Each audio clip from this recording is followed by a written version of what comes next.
Le podcast À la trace vous fait découvrir 6 histoires d'œuvres d'art spoliées par les nazis.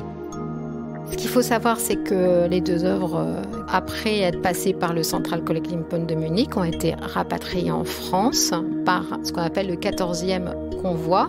Vous pourrez y entendre les enquêtes qui retracent leur itinéraire de la spoliation à la restitution. Madame la ministre de la Culture, je vous remercie pour m'avoir donné l'occasion de prendre la parole.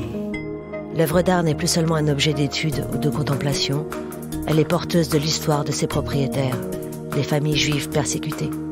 Je n'ai pas connu Mathilde, ni sa sœur Jeanne, toutes 2 filles d'Émile Javal, acquéreur des tableaux spoliés. Pourtant, il y a 2 semaines, une émotion m'a remué les tripes. Et lorsque ces témoins, jusqu'alors silencieux, se mettent à parler, c'est la voix des disparus qu'on entend. J'ai vu immédiatement le profit que je pourrais en tirer pour mon pays.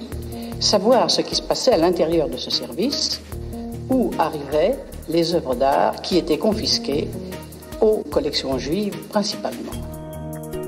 À la trace, un podcast proposé par le ministère de la Culture, mission de recherche et de restitution des biens culturels spoliés entre 1933 et 1945. Une série documentaire de Léa Weinstein, racontée par Florence Loire-Écaille, à retrouver sur toutes les plateformes.